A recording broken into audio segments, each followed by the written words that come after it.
Zogby poll released today. Ngayon lang nag-double digits ang lamang ni Obama.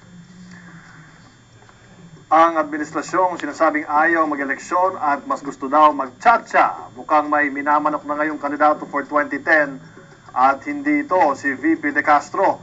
Alamin natin kung sino sa story number 7 ni Jovi Francisco.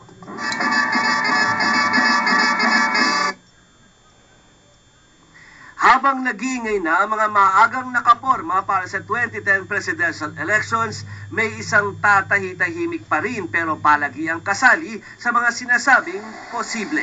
Ang tinaguriang reluctant candidate na si Gilbert Sodoro, ang Harvard at UP educated lawyer na ngayon ay Defense Secretary at kasalukuyan ay matapang na nakipagpalitan ng maanghang na salita kay Commander Bravo. Ang isa sa mga batang kongresista noong 13th Congress na sinasabing naging lackluster ang performance sa Kamara noon dahil sa pagiging team player lamang ng partidong NPC.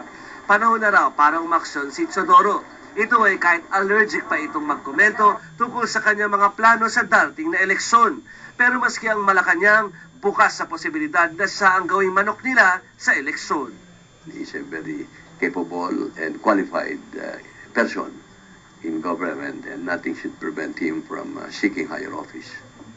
Bago pa man siya umupo bilang kalihim ng DND, ipinakita na ng Pangulo ang bilib niya kay Sodoro, ang ikalawa pa lang na sibilyang iniluklok niya sa naturang posisyon. Hindi lang dahil sa rekomendasyong ito ng Telesano Commission, kundi dahil na rin sa kagustuhan ng Pangulo na magpakitang gilas na ang umano'y next generation leaders ng bansa tulad nga ni Sodoro.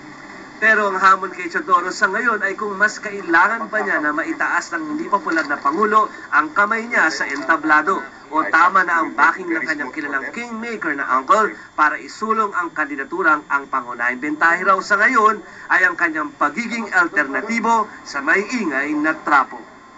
Jovi Francisco, The Evening News. We have a new face in the presidential wannabe race. And he's got a beautiful congresswoman wife. Oh yeah, Nikki Teodoro Prieto. And now, Mark, for our dokumentado, malapit na magpasko, so a lot of Filipinos want to earn extra cash. Exactly. At ang sabi nga ng TESDA Mart, ang mga Pinay daw, ang nirarakit nilang mga trabaho ngayon ay yung pang-macho. At ang target nila siyempre, ibang bansa. Ang mukha ng balitang yan, dokumentado ni Faye Tobias.